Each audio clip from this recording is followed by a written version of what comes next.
towering twister sweeping across the Welsh coast as southern Britain prepares for a battering from severe gales and torrential rain.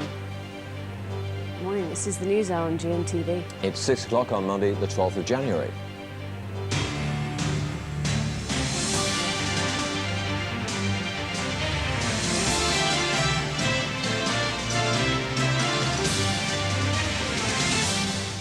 Yes, weird and wild weather in parts of Britain this morning. That twister swept up the Bristol Channel, and we're going to be talking to the man who caught it on camera in a few minutes' time. And there are storms already on the south coast.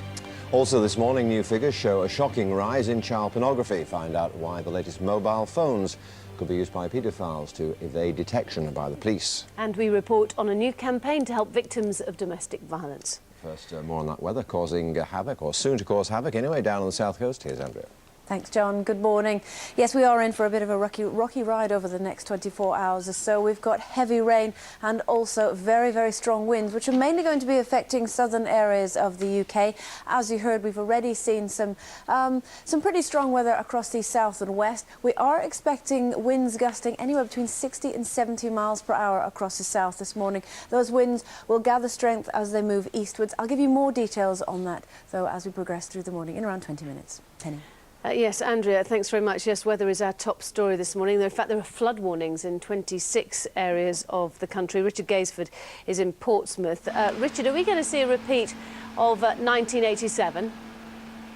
Well, they have issued a severe weather warning this morning, Penny. It is going to be a serious winter storm, but I don't think it's going to be quite as bad as the great storms of 1987. But already down in Cornwall, they're experiencing 50-mile-an-hour winds battering the coast there. And as Andrea said, it will increase the wind speed as it moves eastward. Here in Portsmouth, a little later, we're expecting 70-mile-an-hour winds, and in exposed areas, it could be greater than that. The winds are going to move right the way across southern England up towards London, Kent, Essex and East Anglia by lunchtime, and this afternoon winds will be very strong in those parts of the country as well, so it is going to be very difficult for certain people as they move out and about across southern parts of the country today. We're hoping as well that things improve condition-wise out in Northern Ireland, County Down, at a place called Killock.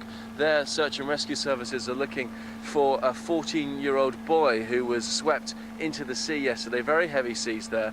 They had to abandon their search yesterday evening. They're hoping at first light that they can resume that and get back underway with that. Now, we know that anything over 40-mile-an-hour, 50-mile-an-hour winds do start to cause structural damage. That's when chimney pots and slates come loose. Take a look at these pictures here. This was me, unfortunately, in a wind tunnel just recently.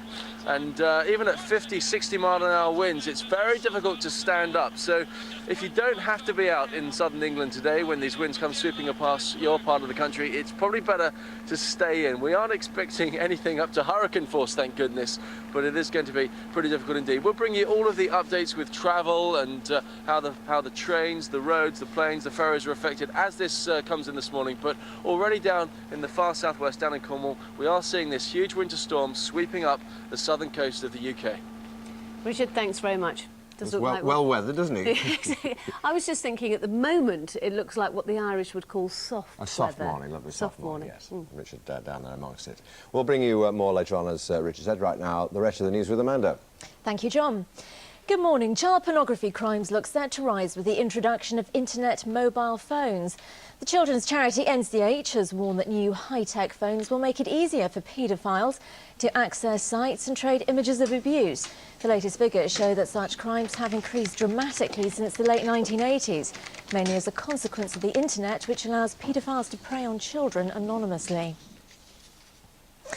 Police in Hertfordshire have confirmed they arrested a man in connection with the murder of the retired Lieutenant Colonel Robert Workman, but released him without charge on Friday. Well, Cordelia Kretschmar is in the village of Furno Pelham. Cordelia, good morning to you. So, an arrest, but no nearer solving this crime? No, police really are mystified by this murder, and shock is now turning to fear and suspicion here in the village after police revealed they're working on the theory that the killer may be living right here in the village. The village is surprised, to say the least, upset, and it's almost a case of looking over each other's shoulders now, which is not a nice thing in a small village like the village we're in. As far as I know, he didn't have an enemy in the world. everyone liked him in the village. People are just saying, I can't believe it's happened. Now, it's just possible that the key to this mystery lies 3 miles away in the neighbouring village of Bropham. Police have removed a phone box from that village for forensic tests. 90 minutes before the elderly colonel's body was found on Thursday morning, a 999 call was made from that phone box. No address, however, could be given, but an ambulance was called. Police are today also thinking about whether to request all shotguns to be handed in from the area for ballistics tests, and they'll also today continue to question all villagers here in the hope that someone can throw some light on the question everyone, simply everyone here is asking, who on earth could possibly have killed this well-respected elderly colonel? Indeed, Cordelia, thanks very much for that. 3 men will appear in court in Liverpool today, charged with the murder of the Lancashire businessman Michael Howard. Mr Howard and his wife were unloading luggage at Liverpool airport last week prior to a holiday when a group of men attempted to steal their car.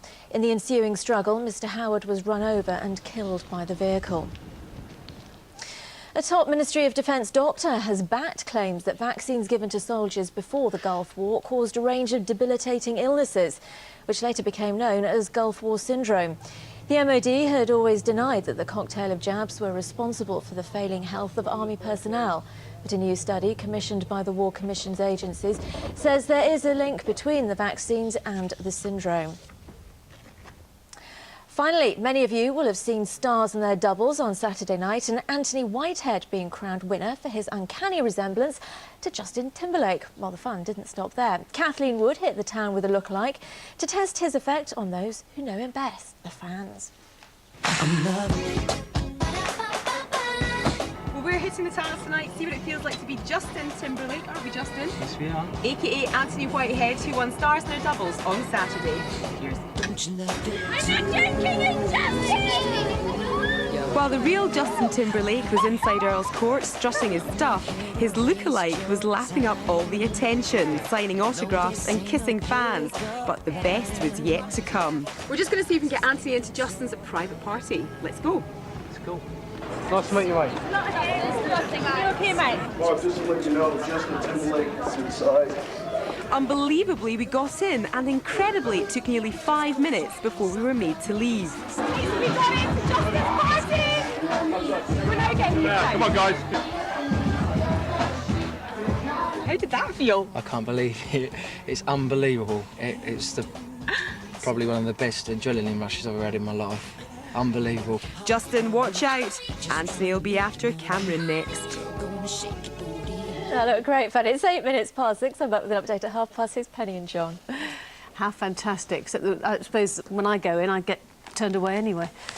No, I think what Turfed out without even getting in. What's the matter is how much he looks like him. It's Well, spooky. seen him on the Uncanny. You look so like John Stapleton. I know, It's that's spooky. astonishing. Yeah, people keep stopping all the time. Yeah. We'll be seeing young Justin, as it were, later on in the programme, about 10 to 7. Let's have a look at the morning papers. Sunley's on a story saying that the Army's top brass have warned of a crisis in confidence last night. That's following the resignation of Colonel Tim Collins, the Iraqi war hero. The Daily Express has done a survey saying that 97% of people in that survey supported Robert Kilroy's survey. They say he should get his show back. Well, he's only been suspended, hasn't been axed yet, we should make plain.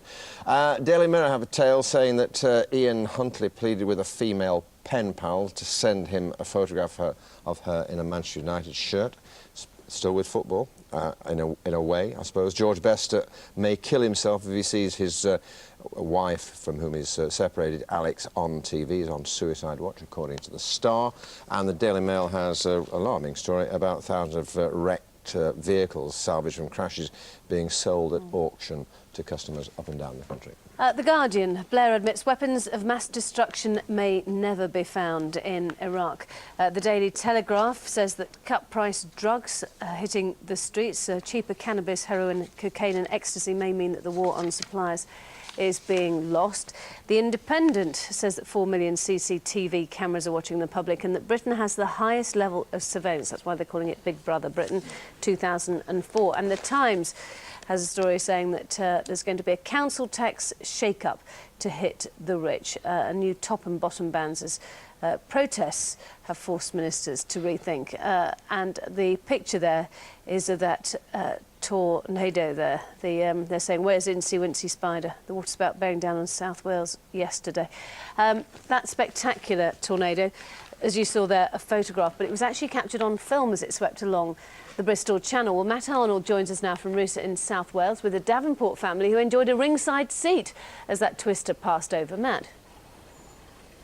Morning to you, Penny. I'm standing outside in Roost, right on the seafront here. Behind me is the Bristol Channel at the murky end of the garden. It's not very nice at the moment. In fact, it's raining cats and dogs. So let's go inside and meet the Davenports. It's Paul and Louise, as you rightly said. Now, you were basically in your house yesterday afternoon, about 1 o'clock, just having a normal sort of Sunday, and what happened? Yeah. I was literally picking up a toy from my 2.5-year-old boy, and just sort of got back up, and there was Louise framed by a 2,000-foot tornado. That's so incredible. I thought, yeah, it was a pretty magnificent sight. A little bit unnerving because you think if there's a left turn, that's we're gonna bite a wee bit. So of course the first thing I thought of was my family's safety. But let's get the video camera and take a bit of footage of it. And yeah, it was pretty amazing. Well, it's coming up on your TV in the lounge here at the moment, and I can see too. That's just at the bottom of the garden there. Louise, what did you see? What did you think when you saw it? Oh, I panicked, and I had my 2-year-old and little boy in my arms, and I just panicked. And then it was like, quick, it's moving fastly, quick, take some footage. It really does look very impressive, 2,000 foot high. Now, do you get the idea of the scale? I know it's the Bristol Channel out there, on the other side it's England and you know, the Mendips and all of that. Is this a funneling area? Is that why we got tornadoes down here, do you think? Well, if you do the boring research on the internet... And have you? Yeah, unfortunately last night, yeah, when I knew the guys were coming down, I did. But apparently we're more prolific to tornadoes than the US because of the size of the UK. But, yeah, it was very difficult to, you know, look at the scale of the thing, but because of, you know, the cloud being drawn down, the sky went pretty black. Apparently the water levels rose up. There was hailstorms before it, no rains of frogs or anything like that. And then, you know, just saw this fantastic funnel just moving eastwards along the channel. Sort of got a bit of footage of the bottom of the funnel as well. You can see the water being sucked in and sort of going up how high it was. Difficult to say how big it was to start off with, but you know, you can see it was pretty big, because we're looking over here, you know, the Somerset and Devon coast, and it was pretty dwarfing. So the guys on the other side must have had a pretty good view of it as well. But yeah, I mean, a magnificent sight. But I was quite amazed that apparently we see more of these over here than we do in the US. Well, thank you very much for letting us see your footage of it. It was really good. And, well, more from the Tornado Coast later in the programme. Thank you very much, Matt, Tornado Coast. It was yesterday anyway. 12 minutes past 6 is the time now for some sport.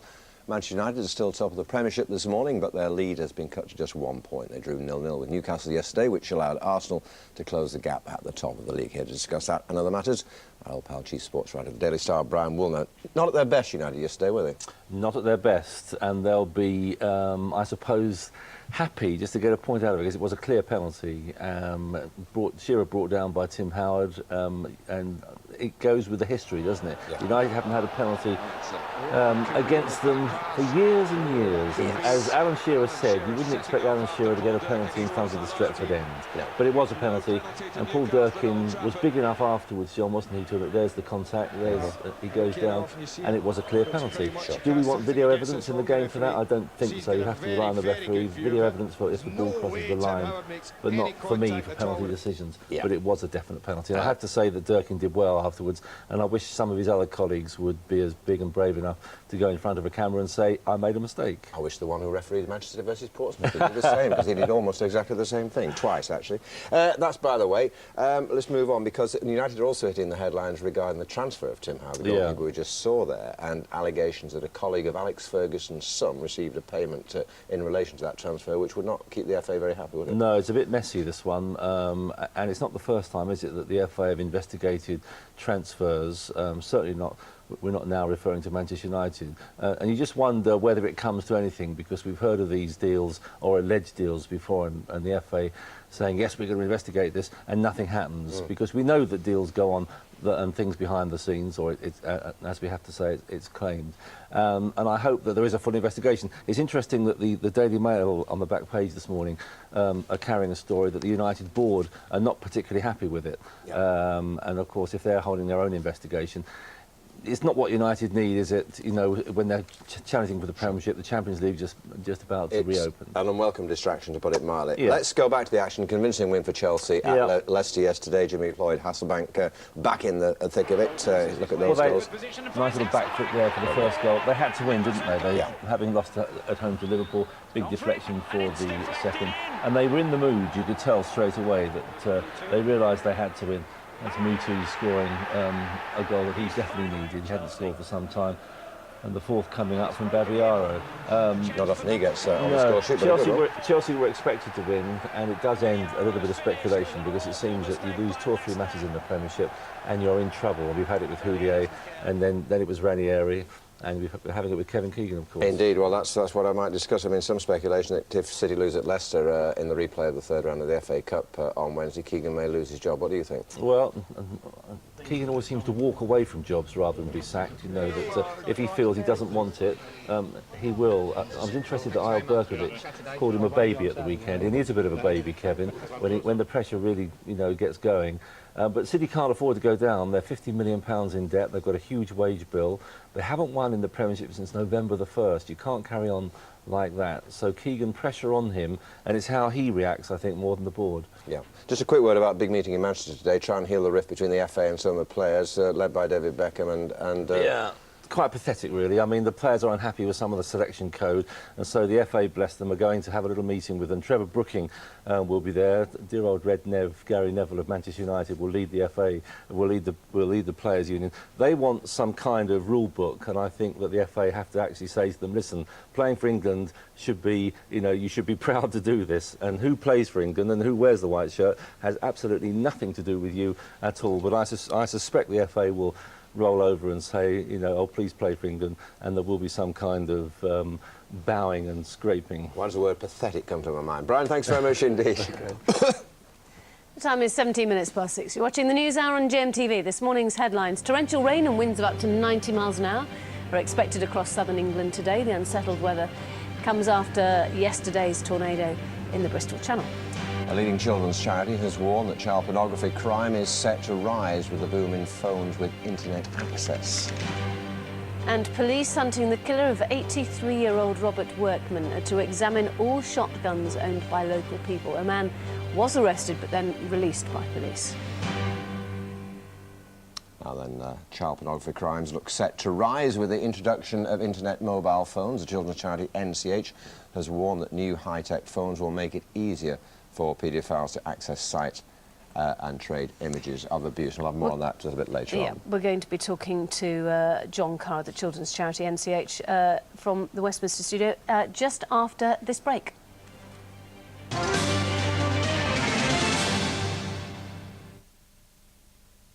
Are you feeling a little blue? A cold winter got you down? Well, ITV1's set to warm you up. Trust me. So get ready to rumba. How about a brilliant night? With Wish You Were Here today. Then a holiday show with a twist. It's for people who just cannot make up their mind about where to go. We pick the holidays. They take the gamble. Yes! On I Want That Holiday. Beat the Blues weekdays from 2:30, ITV1. Women just can't drive, and that's it.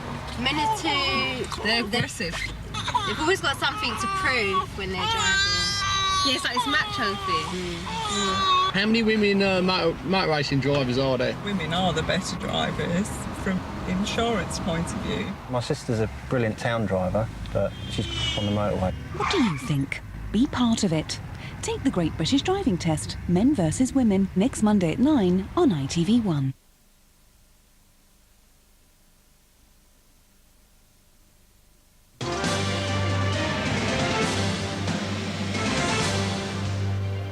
Now, as we reported in the news, the growth of the internet has created a huge rise in child pornography, according to a new study. The number of offences rose by 1,500% between 1988 and 2001. And child welfare experts fear that the latest mobile phones, which have internet access, will make it easier for offenders to escape detection. John Carr of the children's charity NCH joins us now from our Westminster studio. Good morning to you. Morning. So first of all, why do these new internet mobile phones make it easier for them to get away with it?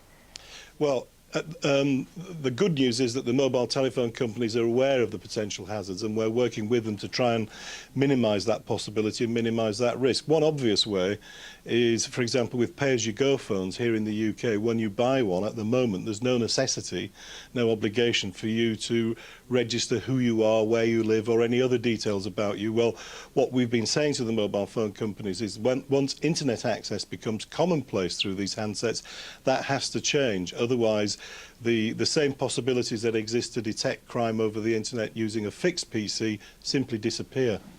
So you want the mobile phone companies then to actually not sell pay-as-you-go phones?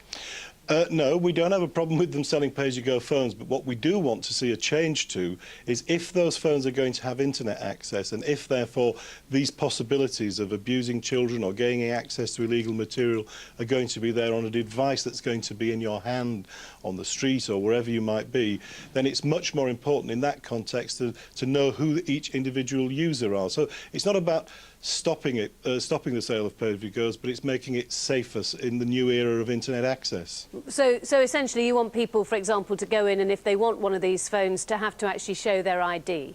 If they want to get internet access, or if they want to get access to a whole range of other adult content and services, then they have to at least prove that they're over 18 and that the mobile phone companies will have some means of tracking who they might be. Now, it's a major change in the way pay-as-you-go's worked in Britain up to now. Now, when I introduced you, I was talking about the number of offences rising by 1,500% between 88 and 2001. Were these paedophiles always with us, or is it just now that they have easier access to child pornography? Well, of course, we've absolutely no way of knowing for sure what the answer to that question is, because we'd no benchmark data about the number of paedophiles that existed or the amount of child pornography that was in circulation before the internet came along. What I'm saying is, in my report, however, is if you look at all the accumulating evidence, like the numbers you've just quoted, if you look at some of the studies that have been done in America, for example, which show a direct link between the possession of child pornography and the abuse of children, and you map that against the growth of the internet, then it seems very, very likely, very, very likely, that it is the internet that is in fact facilitating this massive explosion in child pornography offences. John Carr, thank you very much. Time now, 22 minutes past 6. A very good morning to you if you're just joining us. Now, in the time it takes me to introduce this next item, someone in the UK will have been a victim of domestic violence. The Sun newspaper is this week naming and shaming men who are guilty of domestic violence, and our next guest is their first case study today. Her name is Claire Overton, as you can see her there, alongside Lisa King from the charity Refuge. Very good morning to you both. You look absolutely marvellous this morning, but nine months ago you didn't, did you? No, I didn't, no. No, Tell it us was what horrible. happened. I kicked my husband out of the house because he was on heroin again. And my son was 9 months old. And he went down to Reading to try and sort himself out. Anyway, it turned out he got worse down there. So I stopped him from coming home. Anyway, he didn't take any notice. He broke in and punched me. And so I fled to my parents that weekend and stayed there. And he was threatening all weekend to slash my face, cut my throat out, kill me, anything, you know, to try and get me to take him back, and it just didn't work. Eventually he did come down to your parents' house? He did, on the Monday morning. It was about 9:20, and I'd put Lewis downstairs, I'd dressed him and everything, that's my son. And I'd gone upstairs myself, and I heard my mum talking on her phone to my dad. And she said, he's here, he's outside. Anyway, he was apparently fiddling about with something, and he cut the phone line, and then he'd smashed the window. And he came in and he attacked you? He did, yeah, yeah. With a knife? He did, yeah. Tell us about the nature of that knife attack. I actually didn't see the knife in his hand, but it hit me at the side of the head, and I landed on the bed.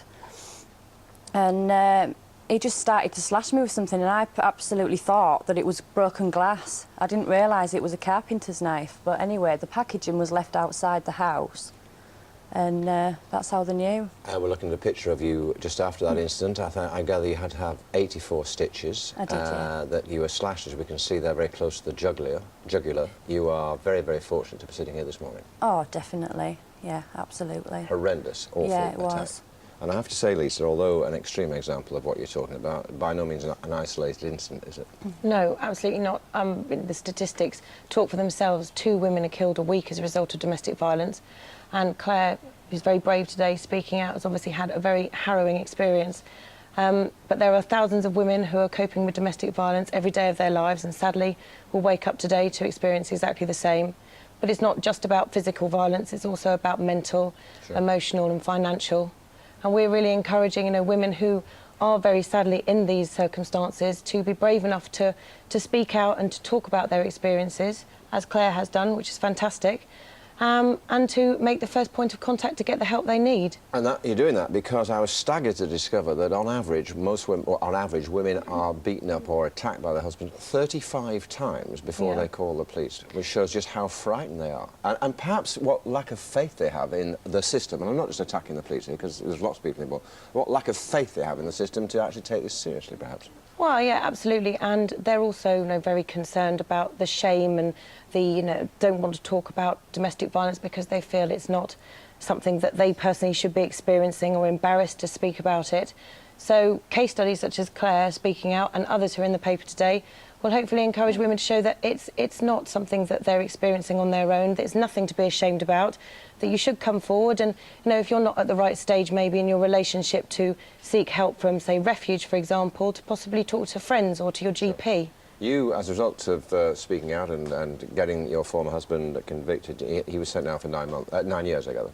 6 years. 6 years? 6 years, yeah. He might serve 4. All right. Are you happy with that? No. No, I think he should have got longer, really, because I might not have been sat here today. My son could have been left with no parents at all. He's got no father and he could have had no mother.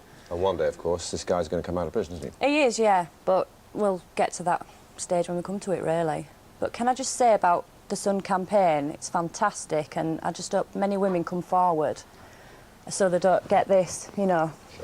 Because you've still got the scars too. Oh, I have, yeah, but they're fading now and I'm getting on with things. Well, that's very good to hear that you're taking such a positive view about it as well. Let's hope more people like yourself do have the courage to come forward and talk, not just to the Sun, but to Refuge and the relevant authorities. Thanks to you both. OK, thank you. If you or anyone you know is suffering from domestic violence, help is at hand, as we've just said. Just log on to gm.tv, where you'll find information and details of Refuge's 24-hour helpline. Time is 27 minutes past 6. Let's get the weather with Andrea.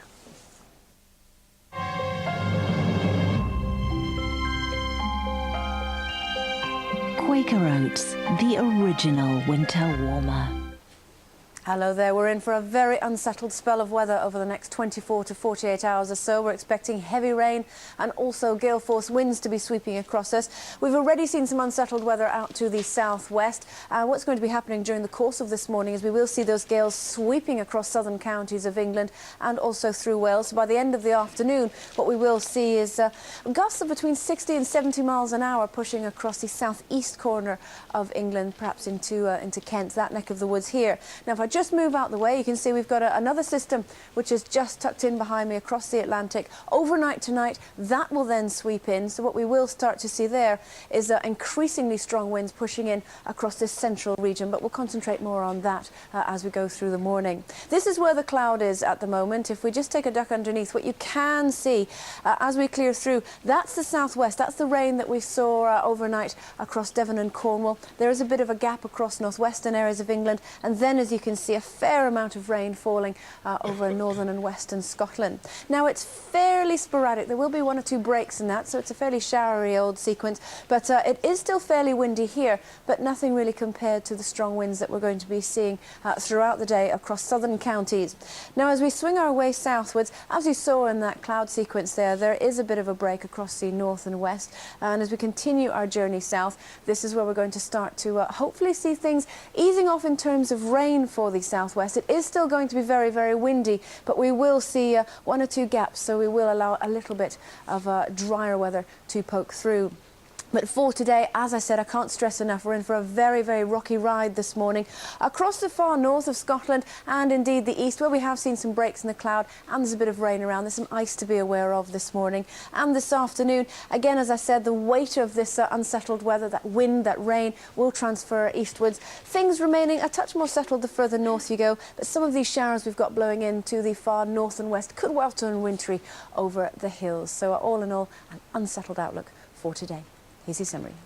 For constantly updated weather information 24 hours a day, visit gm.tv/weather. Good morning, it's 6:29, almost 6:30 on Monday the 12th of January. You're watching the news hour here on GMTV. In the next half hour, we're live to the quiet Hertfordshire village engulfed in a murder mystery after a retired colonel was shot dead on his own doorstep. And we'll be finding out who were the winners and losers on the high street this Christmas. But first, our top story this morning you've just been hearing about, really. Torrential rain and 90-mile-an-hour winds are expected in parts of southern England over the next few hours. There are flood warnings in no fewer than 27 areas of the country. Richard Gaisford is very wet in Portsmouth. Good morning, Richard. Good morning. Well, it's a bit of the lull before the storm right now, but already down in Cornwall they are getting those 50-mile-an-hour winds. They've issued a severe weather warning for today for southern England, and it is going to be a massive winter storm, John. That storm is going to track its way along the southern coast of the country, right the way through those southern counties, and as it goes the winds will get stronger. So right here in Portsmouth, in a few hours' time we're expecting 70-mile-an-hour winds, and that could be stronger than that in exposed places.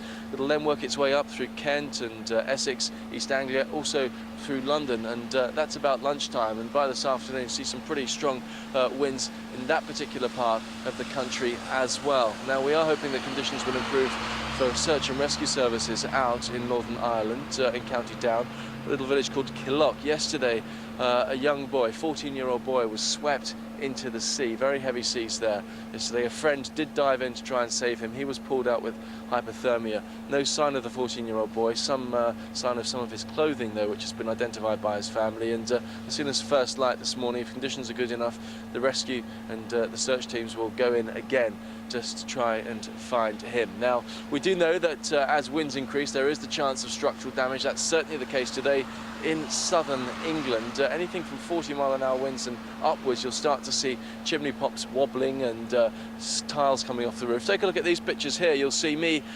sadly in a wind tunnel just recently, and I can attest that anything over 50 miles an hour it starts to get very difficult to stand up, and that is when it starts to get dangerous. So if you don't have to be out and about in southern England today, it's probably best to stay inside. And as the morning goes on and as this storm tracks its way up across the south coast, we will bring you the latest information on how it's affecting the roads, the rails, the trains and the ferries. Richard, thanks very much. I said he was very wet. He was very wet at 7 o'clock. He seems to have dried at 6 o'clock rather. He seems to have dried off a little bit, but more to come, as he said. Which is typical, isn't it? Exactly. We do an item like that and all of a sudden it all looks okay. That was very nice. At 6:32, let's get this morning's other top news stories now with Amanda. Thank you, Penny. Good morning. Child pornography crimes look set to rise with the introduction of internet mobile phones. The children's charity NCH has warned that new high-tech phones will make it easier for paedophiles to access sites and trade images of abuse. The latest figures show that such crimes have increased dramatically since the late 1980s, mainly as a consequence of the internet, which allows paedophiles to prey on children anonymously. Police in Hertfordshire have confirmed they arrested a man in connection with the murder of the retired Lieutenant Colonel Robert Workman, but released him without charge on Friday. Cordelia Kretschmar is in the village of Furno Pelham. Cordelia, good morning to you. So an arrest, but the police are still no nearer to solving this crime. No, police really are mystified so far by this murder, and shock is now turning to fear, rumour and suspicion after police revealed they're working on the theory that the killer may be living right here in the village. The village is surprised, to say the least, upset, and it's almost a case of looking over each other's shoulders now, which is not a nice thing in a small village like the village we're in. As far as I know, he didn't have an enemy in the world. Everyone liked him in the village. People are just saying, I can't believe it's happened. Now, the key to this mystery could just lie 3 miles away in the neighbouring village of Bropham. Police have taken away a phone box for forensic testing from there after a suspect 999 call was made just 90 minutes before the body was found. Police are also considering whether to ask all villagers to hand in their shotguns for ballistics tests, and this morning they'll continue to question everybody in the area in the hope that someone can shed some light on who on earth can have killed this very well-respected, elderly and well-known colonel. Cordelia, many thanks for that. 2 surgeons will face charges of serious professional misconduct when they appear before the General Medical Council today. Dr. John Roberts and his colleague Mahesh Goel were cleared of manslaughter after they removed the wrong kidney, a healthy one, from an elderly patient who then later died. Dr. Roberts told police he might have looked at the patient's X-ray back to front. Robert Kilroy-Silk has criticised bosses at the BBC for bowing to pressure and suspending his show. The TV presenter has apologised for describing Arabs as limp amputators and women repressors and blamed an editorial change made in an old article. Here's Havovi Todd. The row over what he wrote and what he intended to write shows no sign of waning. Robert Kilroy-Silk is still not being allowed back onto the BBC. In a programme to be shown on ITV tonight, he says the corporation has caved in to what he calls a bandwagon of opinion. They think it may have in some way undermined, damaged my impartiality and my ability to deal with people properly and fairly on the Kilroy programme. Well, has it? The column, the original one, was published in April, almost a year ago. Not one single person has complained to me. The Express, apparently, Sunday Express, had 2 letters. I had many in support. The Express claims 22,000 people have rung in to support Kilroy, and the man himself argues that shows there's support for his views. There are Arab regimes, there are evil and tyrannical and dictatorial, and that is the truth. Are we not allowed to say that? Kilroy says he's sorry his column offended people, but he won't apologise for his opinions. It's a view the BBC may find hard to reconcile. Havovi Todd reporting. Finally, the bad weather may deter some of us from venturing out today, but it didn't discourage a few squirrels from having fun on the freezing waters of Santa Diego in California. In Nevada, there was more traditional skiing underway as Elvis fans celebrated the King's birthday in the snow. Unusual outfits for the slopes, but at least they were wearing clothes. In Berlin, the Harbour Seals Swimming Club took the plunge in icy waters without a stitch on. It makes my weekend look rather tame. It's 6:36. Our next news bulletin is at 7. Here's John and Penny. I think I could have done with a bracing swim, although possibly not in those conditions on Saturday morning. Indeed not. Don't forget, you remember the skateboarding duck? Just reminded me of that. A program called Nationwide I used to work on, a wonderful animal feature, and one was the skateboarding duck, which of course became synonymous, didn't it? Kamikaze goldfish, we had all sorts, yeah, loads of them. Kamikaze goldfish? Yeah, went down the sink and through the sewers of Glasgow and survived, amazingly. Did it? Never forget it. Coming up on the news hour, why this young man's fee is about to go through the roof. We hit the town with Justin Timberlake. Or do we? Find out at 10 to 7. Here's what's happening where you are.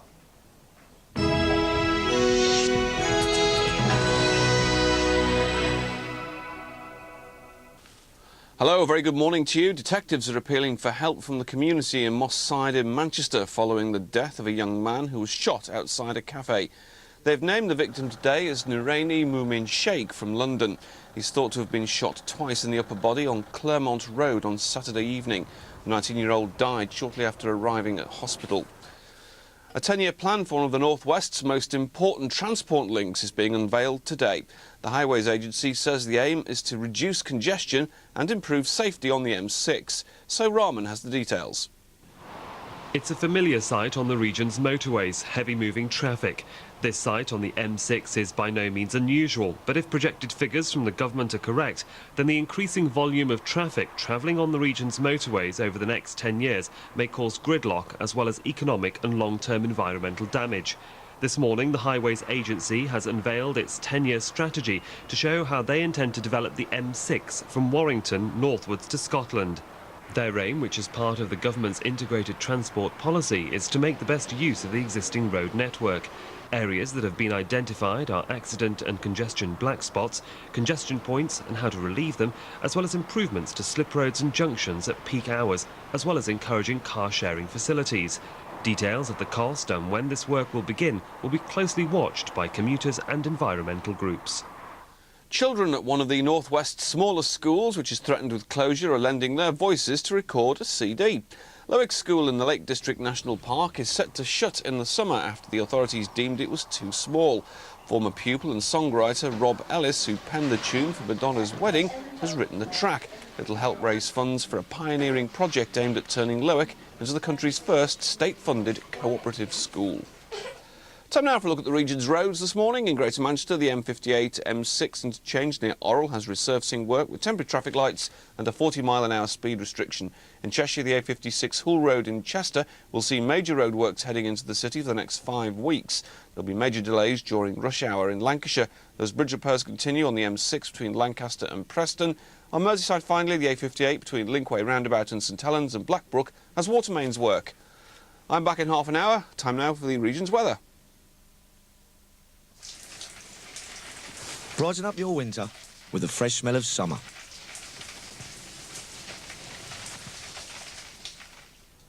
Rain across the south of the region this morning with scattered wintry showers further north.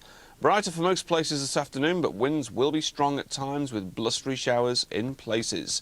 Top temperatures today, cooler than last week, 7 Celsius, 45 degrees in Fahrenheit.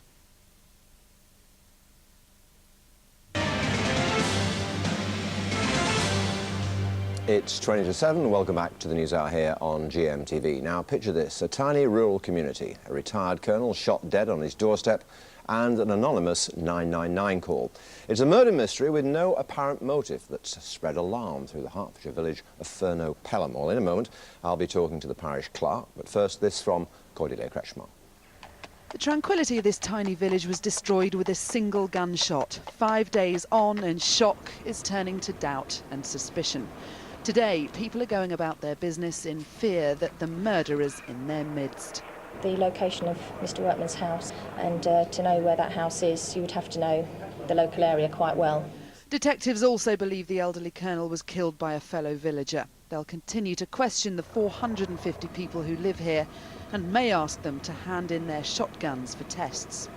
Police have also removed the handset from a phone box nearby after an emergency call requesting an ambulance just 90 minutes before the body was discovered.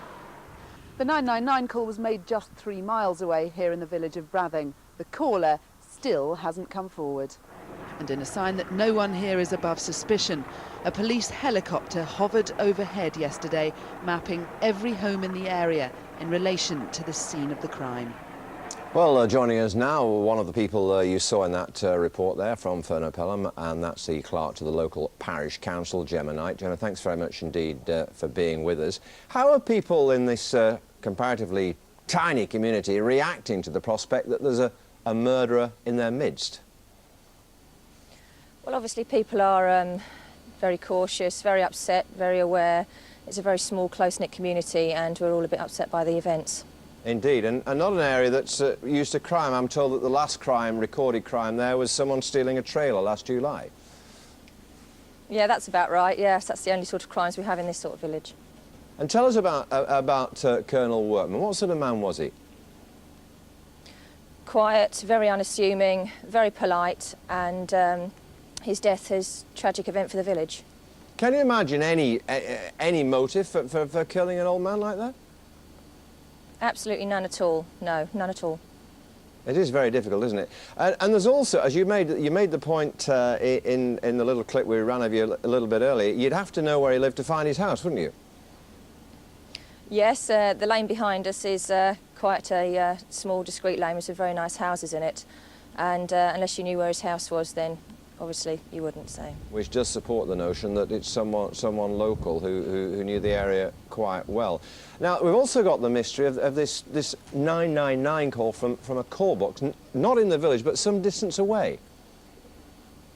Yeah, that's quite curious, to be honest, if it is related. It's one of the further phone boxes away from the village, as it is. There are closer phone boxes to the village. OK, well, thanks very much indeed. We hope for all your sakes that you know, this is resolved as quickly as possible. Anyone who has any information about the murder should call the police incident room on 01279 508 908. I'll just repeat that, 01279 508 908. And of course all calls will be treated in complete confidence if you wish them to be so. Penny.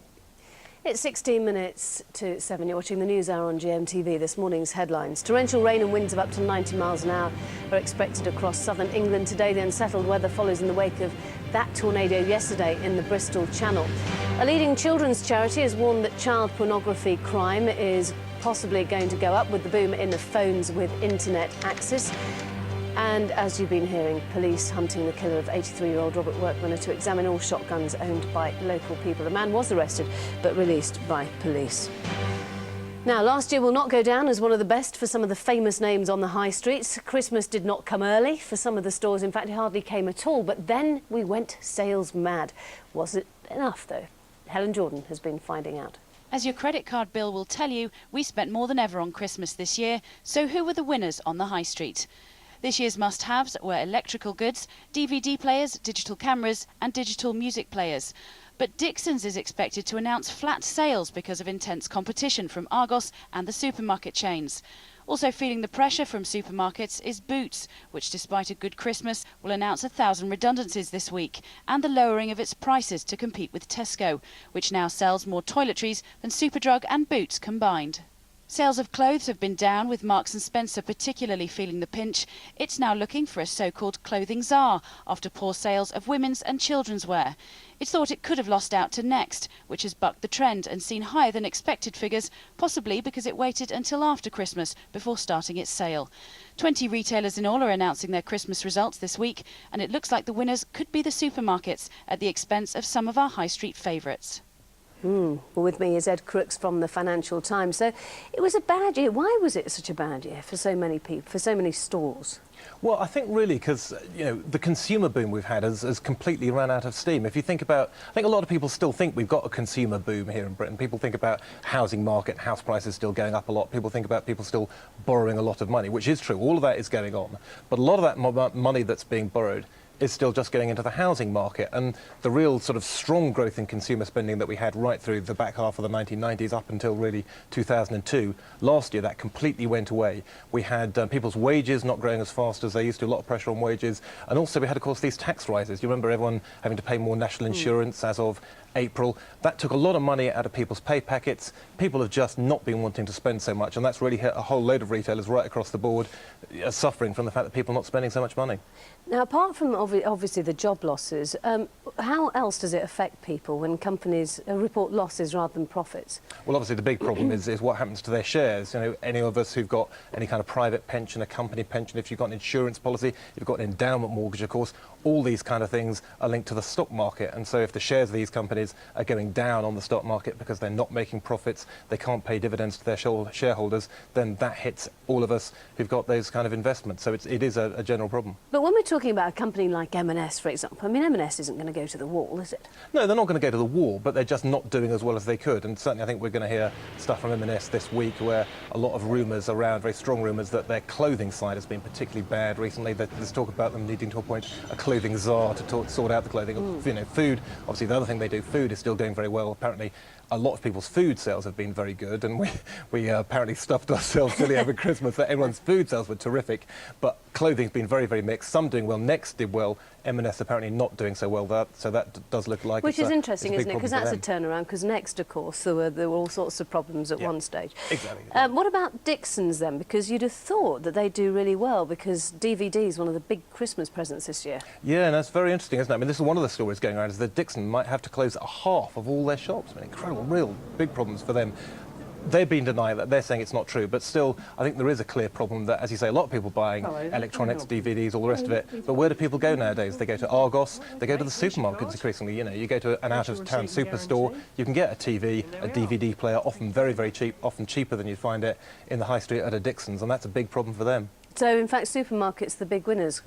Yeah, absolutely. That is, I mean, as always, that's the thing we really have got in this country is a very big, very, very successful supermarket industry, Tesco above all in particular, but Sainsbury, Waitrose, the others are still doing very, very well, and they're the people who are increasingly coming to dominate the British retail scene. Now, the other thing, of course, was many years ago, well, I say many years ago, it was about 3 or 4 years ago when everybody said internet shopping is going to mean there are going to be no shops left on the high street. Hasn't happened, has it? hasn't quite happened. Exactly, the fashion came and went. I don't know, I did a bit of internet shopping this Christmas and found it pretty good, actually. Quite a few online retailers. We bought some electronics, bought people digital radios. Obviously, the trendy present for this last Christmas was getting people a digital radio. We did that, and that worked very well over the internet. But still, for a lot of things, people still like to see it. Some people even enjoy shopping, apparently, so I've heard. Yeah. And for that, you want to go out to the shops and actually look at things and see what you're getting. So I think there's probably a limit. There's going to be some online shopping going on, but I think there's a limit to how far that can go. Enjoy shopping, surely some mistake. Ed Crooks, thank you very much. Not a hope. Just coming up to 10 to 7 is the time now. In our celebrity-driven culture, lookalikes or doubles have never been more in demand. We'll find out just how effective they can be in just a minute. But first, meet one celebrity lookalike whose fee is set to go right through the roof. And the winner of Best Lookalike 2004 is Justin Timberlake.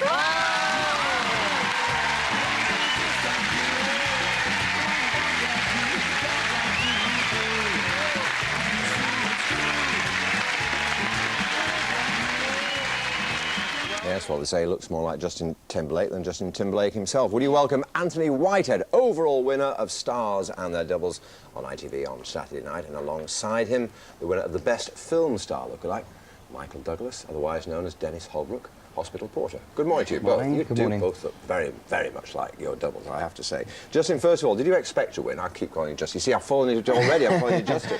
Did you expect to win, Anthony? No, not at all, really. I just was up there and there were so many good lookalikes there, and I was quite surprised that I won, really, yeah. Well, congratulations to you. Thank you. How did you get into this business? It all started from one of my friends, said that, you know, looked like Justin Timberlake when he was at NSYNC, and just come up to me and said, you know, you well look like Justin Timberlake. And that time I was like, I've never heard of him, and I didn't know who he was. And then when he went solo, it taken off. Exactly. Well, you've heard of him now because last night our Woody, as we call her, Kathleen Wood, took you along, uninvited we should add, Yes. to the Justin Timberlake end of tour party, correct? Yes, she did, yeah. Here's the little report. Well, we're hitting the town tonight, see what it feels like to be Justin Timberlake, aren't we, Justin? Yes, we are. AKA Anthony Whitehead, who won Stars and Their Doubles on Saturday. Cheers. While the real Justin Timberlake was inside Earl's Court strutting his stuff, his lookalike was lapping up all the attention, signing autographs and kissing fans. But the best was yet to come. We're just going to see if we can get Anthony into Justin's private party. Let's go. Let's go. Nice to meet you, mate. You okay, mate? Well, just to let you know, Justin Timberlake is inside. Unbelievably, we got in, and incredibly, it took nearly 5 minutes before we were made to leave. We got into Justin's party! We're now getting come on, guys. How did that feel? I can't believe it. It's unbelievable. It's probably one of the best adrenaline rushes I've ever had in my life. Unbelievable. Justin, watch out. Anthony will be after Cameron next. Well, they shut you out. You didn't get to meet him, but, No, not at all, but it's no. quite a night all the same. Yeah, wasn't it was a brilliant night, thanks. Yeah, it was superb. Now, what about you? I mean, you a remarkable resemblance as well. When did you realise it? 6 or 7 years ago, when people used to come up to me and say, you should be a Michael Douglas lookalike. And I just used to think they were joking, you know. And anyway, last year, I started a new job at hospital and everyone was remarking on it, you know, how much I look like him. You're a hospital porter, aren't you? Yes, that's right. It must be very odd for people who are unconscious who suddenly wake up and they realise that Michael Douglas is carrying them out of the operating room. That's right, yeah. You know, and anyway, my son's encouraged me to join one of these agencies. Yeah. They said, yeah, we'll take you on our books, you know. That was about 6 months ago. And then they sent me a form for the programme, you know, and yes, said, yeah, certainly, come for the auditions, you know. And you get a lot of work out of it, do you? I've had 4 job offers, but they've all been cancelled for one reason or the other. Ah, right. So, up to now, the first one I've done Stars and the Doubles. Well, I'm sure Stars and Their Doubles will change all that. You'll be busily engaged. What's real life like for you now? I mean, is it a hassle? Is it a problem? I can't go out. It's 24 hours a day. It's constantly, I'll get people coming up to me, 24 hours a day. Yeah. Pleasantly, I hope. Yes, pleasantly. Have you got yes, a girlfriend? Looks like Britney Spears. No, I haven't, no. But I have got a lovely girlfriend, yeah. Oh, no, it's Cameron Diaz. I'm Yes, so that's it, out of touch. It's Cameron Diaz now, isn't it? Yeah, that's Yeah, it, you need yeah. to look like Cameron Diaz. Yeah. And what about American accents? Do either of you do American accents? No, we're learning that one. Yeah, Are you? learning it. Yeah, I've only been doing it 6 months and it's just, like I say, taken off. Apart from the accolade, what was there a prize on Saturday night? Or was it... Yeah, a trip to Las Vegas for 5 nights. Really? Oh. Yeah. That's not bad. What about you? Yes, we got an award. Oh, you got a trophy pot to put on up in the hospital waiting room or whatever. Yeah. Yeah.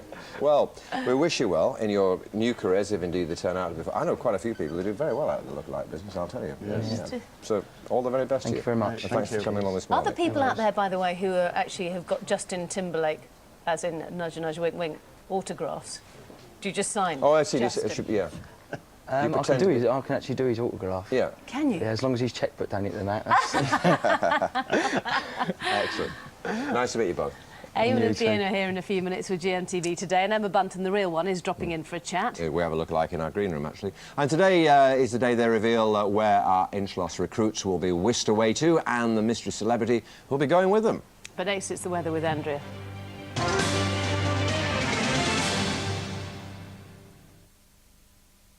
When you turn on your smile, I feel my heart go wild. I'm like a child with a brand new